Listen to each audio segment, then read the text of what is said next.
धनबाद कोयला राजधानी होने के कारण यहाँ की हवा प्रदूषण से गंभीर रूप से ग्रस्त है। जहाँ भूमिगत खदानों की आग, कोयला धूल और वाहनों व निर्माण कार्यों से निकलने वाली जहरीली गैसें यहाँ के आबो हवा को खतरनाक स्तर तक दूषित करती है, जिससे हाल ही में जहरीली गैस रिसाव की घटनाओं में मौत भी हुई है और प्रशासन को लोगों को सुरक्षित स्थान पर स्थानांतरित करना पड़ा। वहीं दूसरी ओर धनबाद शहर के बीचों बीच एक जगह ऐसी भी है जहाँ की हवा न सिर्फ सांस लेने लायक है बल्कि लोगों को स्वस्थ रखने में भी कारगर है। हम बात कर रहे हैं सरायढेला थाना क्षेत्र स्थित बीसीएसएल कॉलोनी कोयला नगर की, जहां मौजूद घने पेड़ पौधे और स्वच्छता मॉर्निंग वर्कर्स को खूब आकर्षित करती है। अधिकारियों से लेकर हर वर्ग के लोग यहां मॉर्निंग वॉक के लिए आते हैं। बीसीएसएल की तरफ से डायरेक्टर बंगला के मुख्य द्वार के बगल में छठ तालाब के पास व्यायाम के लिए कई तरह की सुविधाएं भी दी गई है। व्यायाम के लिए कई मशीन लगाई गई है जहां लोग सुबह सुबह एक्सरसाइज के लिए पहुंचते हैं। महिला, पुरुष, बच्चे हर कोई सुबह का समय यहां व्यायाम कर आनंद लेते हैं और अपने शरीर और मन दोनों को स्वस्थ रखने की जुगत में जुट जाते हैं। यहाँ की साफ सफाई का ध्यान भी लोग खुद से रखते हैं। रविवार का दिन यहाँ की साफ सफाई के लिए तय किया गया है। पेशे से शिक्षक सुधीर कुमार मिश्रा के नेतृत्व में यहाँ साफ सफाई काम चलता है। इस जगह की साफ सफाई का जिम्मा पहले उन्होंने खुद उठाया, फिर धीरे धीरे अन्य लोग भी उनके साथ जुड़ते चले गए।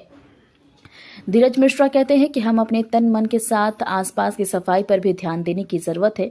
मानना है कि यह जगह बीसीएसएल की है, साफ सफाई की जिम्मेदारी भी बीसीएसएल प्रबंधन की है, लेकिन हम सभी का फर्ज बनता है कि हमें अगर किसी संस्थान ने हमारी बेहतरी के लिए कुछ दिया है तो हम उस जगह का खास ख्याल रखें।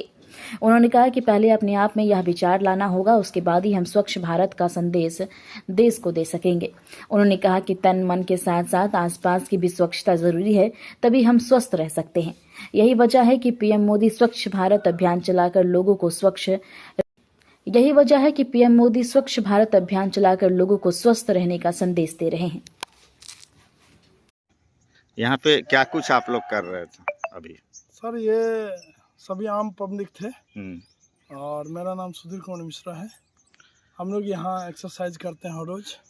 तो परिसर गंदा रह रहा है, बार बार हम लोग बीसीएसएल को भी लिख करके दिए, लेकिन कोई एक्शन नहीं हुई। तो हम लोग इसको स्वतः साफ करने का अभियान उठाए। संडे टू संडे कभी कभी हम लोग करते हैं इसको। हर संडे को?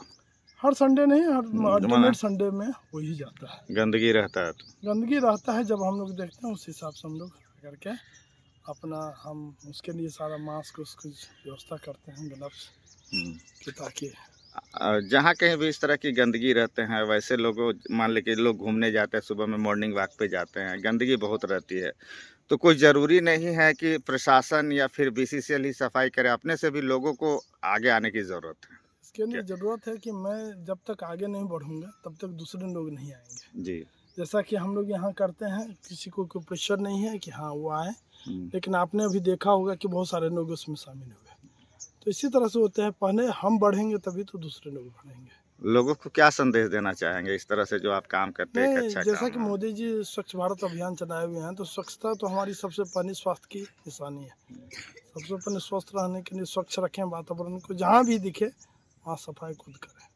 क्या नाम हुआ आपका? सुधीर कुमार मिश्रा। क्या करते हैं? हम गवर्नमेंट टीचर हैं। अच्छा, तो जो बच्चे लोगों को जब पढ़ाते होंगे आप, तो वही सीख तो यहाँ बड़े लोगों को भी आप दे रहे हैं लगता है? देखिए, बच्चों को भी यही सीख दिया जाता है। वैसे आजकल ये मना है कि बच्चों से सफाई नहीं करवा सकते हम, लेकिन फिर भी हम लोग प्रेरित करते हैं कि कम से कम गंदगी मत फैलाओ, डस्टबिन का यूज़ करो।